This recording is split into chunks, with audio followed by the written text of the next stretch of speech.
Good morning প্রিয় শিক্ষার্থীরা। আশা করি তোমরা ভালো আছো এবং তোমরা তোমাদের পড়াশোনা চালিয়ে যাচ্ছ। প্রিয় শিক্ষার্থীরা, আজকে আধুনিক পদার্থবিজ্ঞানের সূচনা এই অধ্যায়ের উপর আরও একটি ক্লাস নিব। এর আগে যে ক্লাসগুলো নেওয়া হয়েছে আশা করি তোমরা সেই ক্লাসগুলো ভালোভাবে ফলো করেছো। তো আমরা শুরু করছি আমাদের আলোচনা। প্রথমেই ফটো ইলেকট্রিক ক্রিয়া ব্যাখ্যায় চিরায়ত তরঙ্গ তত্ত্বের সীমাবদ্ধতা এটি আলোচনা করার আগে ফটো ইলেকট্রিক ক্রিয়া কি তোমাদের আরেকবার মনে করিয়ে দিচ্ছি। তোমাদের মনে আছে কি না, যদি মনে না থাকে আবার শুনে নাও যে ফটো ইলেকট্রিক ক্রিয়া কি, তাই না? আমরা বলেছিলাম যে সংজ্ঞায় যথোপযুক্ত কম্পাঙ্ক বিশিষ্ট আলোক যখন কোনো ধাতব পৃষ্ঠে আপতিত হয়, যথোপযুক্ত কম্পাঙ্ক বিশিষ্ট আলোক কোনো ধাতব পৃষ্ঠে আপতিত হলে তা থেকে অজানা এক প্রকার রশ্মি নির্গত হয় উচ্চ ভেদন ক্ষমতা সম্পন্ন। তো এই উচ্চ ভেদন ক্ষমতা সম্পন্ন রশ্মি নির্গত হয়, এটি হলো কি ফটো ইলেকট্রিক ক্রিয়া বা ইলেকট্রন নির্গত হয়, ঠিক আছে? এবং এই ইলেকট্রন নির্গত হওয়ার কারণে বিদ্যুৎ উৎপন্ন হয়, তাই না? তো ফটো ইলেকট্রিক ক্রিয়া যখন আলোক রশ্মি ধাতব পৃষ্ঠে পড়ে এবং সেখান থেকে ইলেকট্রন নির্গত হয়, এটি হলো ফটো ইলেকট্রিক ক্রিয়া। চিরায়ত তরঙ্গতত্ত্ব অনুসারে কোনো ধাতব পৃষ্ঠে আলোর পতন এবং তা থেকে ইলেকট্রন নিঃসরণের জন্য সময় প্রয়োজন। আমরা চিরায়ত পদার্থবিজ্ঞান বলতে আধুনিক পদার্থবিজ্ঞানের আগের যে পদার্থবিজ্ঞান, সেই পদার্থবিজ্ঞানের ধারণা অনুসারে যে কোনো ধাতব পৃষ্ঠে আলো পড়বে এবং তা থেকে ইলেকট্রন নিঃসরণের জন্য একটু সময় লাগবে। সেই সময় হতে পারে কয়েক সেকেন্ড, হতে পারে কয়েক দিন, হতে পারে আরও বেশি। কিন্তু আমরা ফটো ইলেকট্রিক ক্রিয়ায় দেখি যে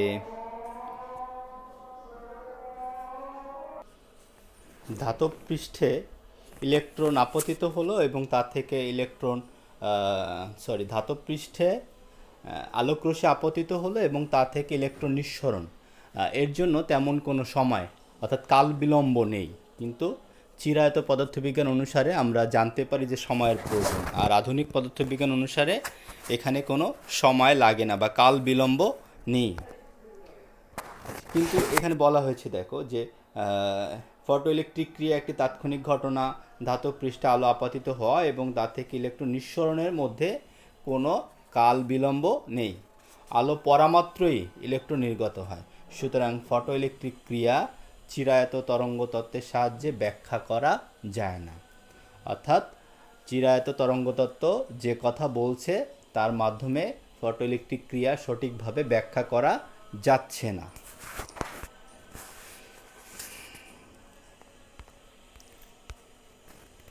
চিরায়ত তরঙ্গ তত্ত্ব থেকে আমরা জানি যে নিঃসৃত ইলেকট্রনের প্রাথমিক বেগ তথা গতিশক্তি আলোর তীব্রতার উপর নির্ভরশীল, ঠিক আছে? যে নিঃসৃত ইলেকট্রনের বেগ তথা গতিশক্তি আলোর তীব্রতার উপর নির্ভরশীল। কিন্তু ফটো ইলেকট্রিক ক্রিয়ায় আমরা দেখি যে পরীক্ষালব্ধ ফলাফল থেকে আমরা জানি যে নিঃসৃত ইলেকট্রনের প্রাথমিক গতিশক্তি আলোর তীব্রতার উপর নির্ভরশীল নয়, বরং এটি আলোর কম্পাঙ্কের উপর নির্ভরশীল, ঠিক আছে? নিঃসৃত ইলেকট্রনের বেগ তথা গতিশক্তি আলোর তীব্রতার উপর নির্ভরশীল নয়, বরং আলোর কম্পাঙ্কের উপর নির্ভরশীল। আমরা জানি যে ই ইকুয়াল টু কী জানি, এইচএফ, তাই না? তো এখান থেকে আমরা কি দেখতে পাই যে আলোর গতিশক্তিটা কিসের উপর নির্ভরশীল? কম্পাঙ্কের উপর নির্ভরশীল। সুতরাং এক্ষেত্রে চিরায়ত তরঙ্গ তত্ত্ব যে কথা বলছে তার সাহায্যে ফটো ইলেকট্রিক ক্রিয়ার যে ব্যাখ্যা সেটি মেলে না, তাই না? যে কোনো ধাতুর বেলায়, তাই না, সূচন কম্পাঙ্কের চেয়ে আপতিত আলোর কম্পাঙ্ক বেশি না হলে ইলেকট্রন নিঃসৃত হয় না। প্রত্যেকটা ধাতুর ক্ষেত্রে একটা নির্দিষ্ট ন্যূনতম কম্পাঙ্ক থাকে, যার কম কম্পাঙ্কের আলো পড়লে ওই ধাতব পৃষ্ঠ থেকে ইলেকট্রন নিঃসৃত হয় না। এই কম্পাঙ্ককে বলা হয় সূচন কম্পাঙ্ক, তাই না? প্রত্যেকটা ধাতুর ক্ষেত্রে, আবারও বলছি যে প্রত্যেকটি ধাতুর ক্ষেত্রে একটা নির্দিষ্ট ন্যূনতম কম্পাঙ্ক আছে। এটা এক এক ধাতুর ক্ষেত্রে এক এক রকম হতে পারে। এই নির্দিষ্ট ন্যূনতম কম্পাঙ্কের চেয়ে কম কম্পাঙ্কের আলো যদি ধাতব পৃষ্ঠে পড়ে তাহলে তা থেকে ইলেকট্রন নিঃসৃত হবে না। আর এই নির্দিষ্ট ন্যূনতম কম্পাঙ্ককে বলা হয় সূচন কম্পাঙ্ক। কিন্তু চিরায়ত পদার্থবিজ্ঞানে এই সূচন কম্পাঙ্কের কোনো অস্তিত্ব নেই, এর কোনো ব্যাখ্যা নেই, বা সূচন কম্পাঙ্ক বলে কোনো কম্পাঙ্ক হতে পারে এ ধরনের কোনো আলোচনা নেই। সুতরাং এক্ষেত্রেও চিরায়ত পদার্থবিজ্ঞান ফটোইলেকট্রিক ক্রিয়ার যথার্থ ব্যাখ্যা দিতে পারছে না। কার্যাপেক্ষক। কার্যাপেক্ষক কাকে বলে? হ্যাঁ, কোনো ধাতব পৃষ্ঠ থেকে ইলেকট্রন নিঃসরণের জন্য যে ন্যূনতম শক্তির প্রয়োজন হয়, কোনো ধাতব পৃষ্ঠ থেকে ইলেকট্রন নিঃসরণের জন্য যে ন্যূনতম শক্তির প্রয়োজন হয় তাকে ওই ধাতুর কার্যাপেক্ষক বলে। ঠিক আছে, এই কার্যাপেক্ষককে ফাই দিয়ে প্রকাশ করা হয়। তো কোনো ধাতুর কার্যাপেক্ষক phi equal to H F naught. এখানে ফাই হলো কার্যাপেক্ষক, এইচ হলো, এইচ কি বলো তো? এইচ সম্পর্কে তোমাদের ধারণা আছে? হ্যাঁ, এইচের একটা মান আছে, তাই না? এইচ ইকুয়াল টু কি 6.36 ইন্টু 10⁻⁻⁴ কত? -34 জুল সেকেন্ড, তাই না? এইচের একটা মান আছে। আচ্ছা, এখন হচ্ছে যে এই এইচটাকে কি বলা হয়? এইচটাকে কি বলা হয় বলো তো? প্লাঙ্ক ধ্রুবক। এইচটাকে বলা হয় একটা ধ্রুবক। আর এখানে এফ নট হলো সূচন কম্পাঙ্ক। ঠিক আছে, এফ নট হলো সূচন কম্পাঙ্ক। একটু আগে আমরা সূচন কম্পাঙ্কের সংজ্ঞা দিলাম। তো এইখান থেকে এই সমীকরণটাকে কি লেখা যায়? আমি আবার একটু লিখছি যে এইচ ইকুয়াল টু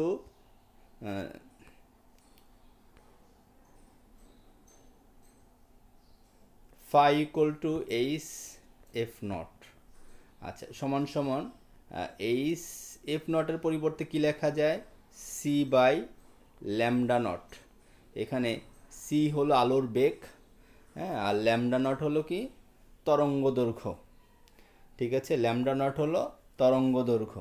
তাহলে এই হলো সমীকরণ। যদি আমার কখনো সূচন কম্পাঙ্কের মান বের করতে হয় বা কার্যাপেক্ষকের মান বের করতে হয়, মাঝে মাঝে তরঙ্গ দৈর্ঘ্য দেওয়া থাকে, কম্পাঙ্ক দেওয়া থাকে না। তো সেক্ষেত্রে কম্পাঙ্ক থেকে, মানে তরঙ্গ দৈর্ঘ্য থেকে কম্পাঙ্কটা বের করা যাবে। আর সি হচ্ছে আলোর বেগ। আলোর বেগের মান কত? 3 ইন্টু 10⁸। 3 ইন্টু 10⁸ হচ্ছে আলোর বেগের মান।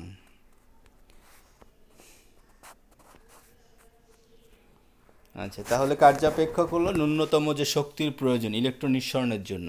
কোনো উদ্দীপকে যদি উচ্চতর দক্ষতা এই ধরনের প্রশ্ন থাকে যে উপরে উল্লেখিত ধাতু থেকে বা উদ্দীপকে যে ধাতুর কথা বলা হয়েছে সেই ধাতু থেকে ইলেকট্রন নিঃসৃত হবে কি না, হ্যাঁ, গাণিতিকভাবে ব্যাখ্যা করো, তাহলে এই প্রশ্নের উত্তর তুমি কিভাবে দিবে? আমাদের কার্যাপেক্ষকের মান বের করতে হবে। সেই কার্যাপেক্ষক যদি যে শক্তির আলো পড়তেছে ধাতব পৃষ্ঠে তার থেকে কার্যাপেক্ষকের মান বেশি হয়, তাই না? তা থেকে যদি কার্যাপেক্ষকের মান বেশি হয় তাহলে ইলেকট্রন নিঃসৃত হবে না।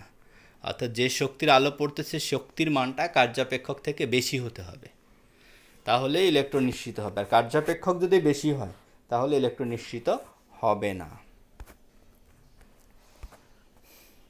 সূচন কম্পাঙ্ক, হ্যাঁ, সূচন কম্পাঙ্ক নিয়ে একটু আগে আলোচনা হলো যে আপাতিত বিকিরণের ন্যূনতম যে কম্পাঙ্কের জন্য কোনো ধাতব পৃষ্ঠ থেকে ইলেকট্রন কেবল নিঃসরণ ঘটে, অর্থাৎ তাকে ওই ধাতুর সূচন কম্পাঙ্ক বলে। আমরা যদি নিজের ভাষায় এটিকে বোঝানোর চেষ্টা করি যে প্রত্যেকটি ধাতুর ক্ষেত্রে একটি নির্দিষ্ট ন্যূনতম কম্পাঙ্ক থাকে, যার কম কম্পাঙ্কের আলো ওই ধাতব পৃষ্ঠে পড়লে তা থেকে ইলেকট্রন নিঃসরণ ঘটবে না।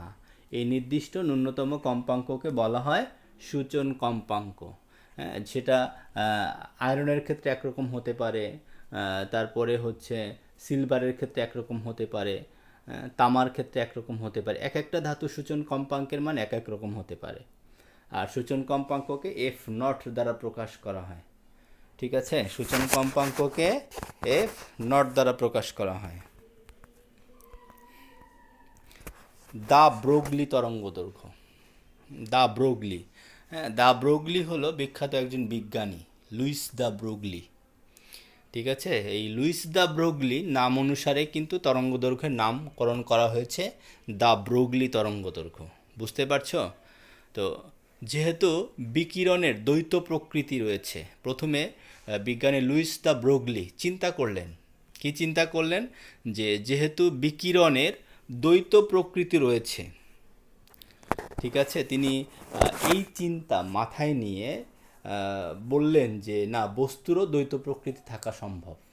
বিকিরণের যদি দ্বৈত প্রকৃতি হতে পারে, একটা হলো কণা প্রকৃতি আর একটা হলো তরঙ্গ প্রকৃতি, এই দ্বৈত প্রকৃতি রয়েছে, সুতরাং প্রত্যেকটি বস্তুরও দ্বৈত প্রকৃতি থাকা সম্ভব। তো এই চিন্তা মাথায় নিয়ে 1924 সালে, কত সালে, 1924 সালে বিজ্ঞানী লুইস দ্য ব্রোগলি লুইস দ্য ব্রোগলি প্রস্তাব করেন যে প্রত্যেকটি বস্তুরও দ্বৈত প্রকৃতি রয়েছে, একটি কণা প্রকৃতি, অপরটি তরঙ্গ প্রকৃতি। একটু ভালোভাবে বোঝার চেষ্টা করো যে প্রত্যেকটা বস্তু যখন চলমান থাকবে তখন তার দুই ধরনের আচরণ হবে, একটি বস্তুর অর্থাৎ কণা প্রকৃতি, অপরটি তরঙ্গ প্রকৃতি। তা প্রত্যেকটা বস্তুর দ্বৈত প্রকৃতি রয়েছে, এই ধারণা প্রথম কে দেন? বিজ্ঞানী লুইস দ্য ব্রোগলি। অর্থাৎ প্রত্যেকটি চলমান কণার সাথে একটা তরঙ্গ যুক্ত থাকে, ঠিক আছে, প্রত্যেকটা চলমান কণার সাথে একটা তরঙ্গ যুক্ত থাকে। প্রস্তাবকের নাম অনুসারে এই তরঙ্গকে দ্য ব্রোগলি তরঙ্গ দৈর্ঘ্য বলা হয়। তাহলে পরীক্ষায় যদি দ্য ব্রোগলি তরঙ্গ দৈর্ঘ্য আসে, তোমরা কি এত বিস্তারিত লিখবে? কি লিখবে? কি মানে কতটুকু লিখলে সংক্ষিপ্ত আকারে বা 1 নাম্বার 2 নাম্বারের উত্তর হবে? তাহলে তোমাদেরকে বলতে হবে যে বিজ্ঞানী লুইস দ্য ব্রোগলি প্রস্তাব করেন যে প্রত্যেকটি চলমান বস্তুর সাথে প্রত্যেকটি চলমান বস্তুর দ্বৈত প্রকৃতি রয়েছে, একটি কণা প্রকৃতি আর একটি তরঙ্গ প্রকৃতি। অর্থাৎ প্রত্যেকটি কণার সাথে একটা তরঙ্গ যুক্ত থাকে, এই তরঙ্গকে বলা হয় দ্য ব্রোগলি তরঙ্গ দৈর্ঘ্য, তাই না? এই যে তরঙ্গ যুক্ত থাকে এই তরঙ্গকে বলা হয় দ্য ব্রোগলি তরঙ্গ দৈর্ঘ্য। আমরা জানি, ধরে নিলাম এফ কম্পাঙ্ক বিশিষ্ট ফোটনের শক্তি ই, এফ কম্পাঙ্ক বিশিষ্ট ফোটনের শক্তি ই, তাই না? এখন এই ফোটনটা যদি তরঙ্গ প্রকৃতি হয় তখন তার শক্তি ই ইকুয়াল টু কী হবে? H F. হ্যাঁ, এটি যদি তরঙ্গ প্রকৃতি হয়, কোনো কণা যদি না হয়, তখন তার শক্তি ই ইকুয়াল টু হবে এইচ এফ। ঠিক আছে, ওকে। তারপরে আমরা আবার কি জানি? আমরা আবার কি জানি? E equal to H F যেখানে বসানো হলো, সেখান থেকে এইচ এফ, আবার এইচ এফের পরিবর্তে কি লেখা যায়? সি বাই ল্যামডা সমান সমান এইচ সি বাই ল্যামডা। এভাবে আমরা এখানে লিখেছি। আচ্ছা, বা এখান থেকে এফ এর মানটা বের করা হয়েছে পরবর্তীতে। এফ ইকুয়াল টু কত হবে? E by H. ওকে, আবার আপেক্ষিকতার তত্ত্ব থেকে, আইনস্টাইনের আপেক্ষিক তত্ত্ব থেকে আমরা কি জানি? E equal to M C square. আমি একটু ভেঙেই লিখছি, E equal to M C square, তাই না? তো এখান থেকে M C into C, M C মানে কি? ভর ইন্টু বেগ, এটাকে কি বলা হয়? ভরবেগ। ভর ইন্টু বেগ, এটিকে বলা হয় ভরবেগ। ওকে, তাহলে ভরবেগকে কি দ্বারা প্রকাশ করা হয়? পি, পিসি। তাই এখানে লেখা হয়েছে। আবার আপেক্ষিক তত্ত্ব থেকে আমরা জানি ই ইকুয়াল টু পিসি। তাহলে এখানে E equal to H F আর এখানে ই ইকুয়াল টু পিসি, তাহলে দুইটা কি হবে? সমান হবে। সুতরাং আমরা লিখতে পারি কি? H F equal to P C. আচ্ছা, বা এফ ইকুয়াল টু কী হবে? P C by H. আচ্ছা, এফ ইকুয়াল টু কী হবে? P C by H. এই পর্যন্ত বুঝতে পারছো আশা করি, না? আপেক্ষিকতার তত্ত্ব থেকে একরকম পাই, আর এমনি বস্তুটি যদি তরঙ্গ প্রকৃতি হয় তাহলে শক্তি আর এক রকম। ওকে, বা এখান থেকে P equal to H F by C, আবার C equal to lambda equal to কী জানি? C by F. তাহলে ল্যামডা ইকুয়াল টু হচ্ছে C by F, lambda equal to C by lambda equal to C by F, বা এখান থেকে আমরা যদি উল্টায় লিখি এফ বাই সি, তাহলে কি হবে 1/λ, বা এফ বাই সি 1/λ। এখানে ল্যামডার পরিবর্তে আমরা একটু ভেঙে লিখি প্লিজ। হ্যাঁ, এখানে একটু ভেঙে লিখি। এখানে পি ইকুয়াল টু কী লেখা আছে, এইচ বাই ল্যামডা সমান সমান এইচ ইন্টু ল্যামডার মানটা কত হবে, সি বাই, তাহলে এটা নিচে, তাহলে এখানে আমি কি লিখতে পারি, F by C, F by C. ঠিক আছে, তাহলে আমরা লিখতে পারি এফ বাই সি, কার পরিবর্তে, ল্যামডার পরিবর্তে। তাহলে এখানে এফ বাই সি এর পরিবর্তে আমি কি বসানো হয়েছে, ল্যামডা। ওকে, সুতরাং এখানে P equal to H by lambda, বা lambda equal to H by P. এই যে ল্যামডার মান, এটাকে বলা হয় দা ব্রোগলি তরঙ্গ দৈর্ঘ্য। এই ল্যামডাটাকে বলা হয় দা ব্রোগলি তরঙ্গ দৈর্ঘ্য। কম্পটন ক্রিয়া, বিখ্যাত একজন বিজ্ঞানী কম্পটন, উনি একটি তত্ত্ব প্রদান করেন। সেই তত্ত্বটি কি আমরা আলোচনা করছি, আর সে তার নাম অনুসারে এই তত্ত্বটাকে বলা হয় কম্পটন ক্রিয়া। উনি বলেছিলেন যে উচ্চ শক্তি সম্পন্ন ফোটন যখন কোনো লক্ষ্যবস্তুর সাথে সংঘর্ষে লিপ্ত হয়, একটা ফোটন যখন একটা লক্ষ্যবস্তুকে ধাক্কা দেয় বা সংঘর্ষে লিপ্ত হয়, বিক্ষিপ্ত হয়, তখন বিক্ষিপ্ত ফোটনের তরঙ্গ দৈর্ঘ্য আপাতিত ফোটনের তরঙ্গ দৈর্ঘ্যের চেয়ে বেশি হয়। অর্থাৎ ফোটনটা সংঘর্ষ হয়ে যখন বিক্ষিপ্ত হয় তখন তার তরঙ্গ দৈর্ঘ্যটা বেড়ে যায়। এই ঘটনাটাকে কম্পটন ক্রিয়া বা কম্পটন প্রভাব বলে। তাহলে তরঙ্গ দৈর্ঘ্য বেড়ে গেল কেন, তরঙ্গ দৈর্ঘ্য কোথা থেকে বেশি হলো? আর তরঙ্গ দৈর্ঘ্য বেড়ে যাওয়া মানে কি, শক্তি কমে যাওয়া। তাহলে যখন ফোটনটা কোনো বস্তুকে আঘাত করে তখন এই ফোটনের গতিশক্তি কিছুটা ওই বস্তুটা তার গতিশক্তিটাকে অ্যাবজর্ব করে সেটা দুইটা ভাগে ভাগ করে, তাই না? দুইটা ভাগে ভাগ করে। একটি হলো তার আকর্ষণ, ইলেকট্রনটা তার সাথে যুক্ত থাকে, সেখান থেকে ইলেকট্রন নিঃসরণ করে, সেক্ষেত্রে কিছু শক্তি ব্যয় হয়, এই জন্য শক্তি কমে যায়। আর শক্তি কমে যাওয়া মানে কি, সেখানে তরঙ্গ দৈর্ঘ্য বেড়ে যাওয়া। সেজন্যে এখানে বলা হয়েছে যে তরঙ্গ দৈর্ঘ্য আপতিত ফোটনের তরঙ্গ দৈর্ঘ্যের চেয়ে বেশি হয়, অর্থাৎ বিক্ষিপ্ত ফোটনের তরঙ্গ দৈর্ঘ্যটা বেড়ে যায়। এই ঘটনাটাকে কম্পটন ক্রিয়া বা কম্পটন প্রভাব বলে। ঠিক আছে, আচ্ছা, আমরা যদি আপতিত ফোটনের তরঙ্গ দৈর্ঘ্য ল্যামডা হয়, আপতিত ফোটনের তরঙ্গ দৈর্ঘ্য যদি ল্যামডা হয়, বিক্ষিপ্ত ফোটনের তরঙ্গ দৈর্ঘ্য যদি ল্যামডা প্রাইম হয়, আর বিক্ষিপ্তর পরে যদি বিক্ষিপ্ত যে ফোটন সেটি অনুভূমিকের সাথে যদি ফাই কোণ উৎপন্ন করে, তখন আমরা লিখতে পারি lambda prime equal to lambda plus H by M naught C 1 minus cos phi. আর একটু সুন্দর করে লিখছি, lambda prime equal to lambda plus H by M naught C 1 minus cos phi. এটি হলো বিক্ষিপ্ত ফোটনের তরঙ্গ দৈর্ঘ্যের সমীকরণ, তাই না? তো কখনো যদি আমার তরঙ্গ দৈর্ঘ্য, বিক্ষিপ্ত ফোটনের তরঙ্গ দৈর্ঘ্য বের করতে বলে, এইভাবে বের করা যাবে। তাহলে কম্পটন ক্রিয়া আমরা জানলাম।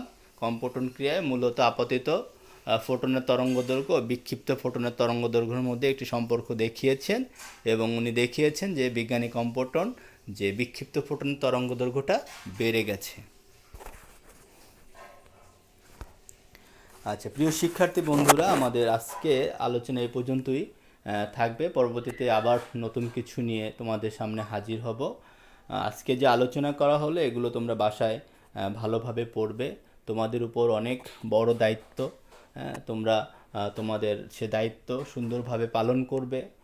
তোমরা তোমাদের মা বাবা তোমাদেরকে নিয়ে যে স্বপ্ন দেখছে সেই স্বপ্নটাকে সার্থক করবে আশা করি। তো তোমরা সবাই ভালো থাকো, সুস্থ থাকো। ধন্যবাদ সবাইকে।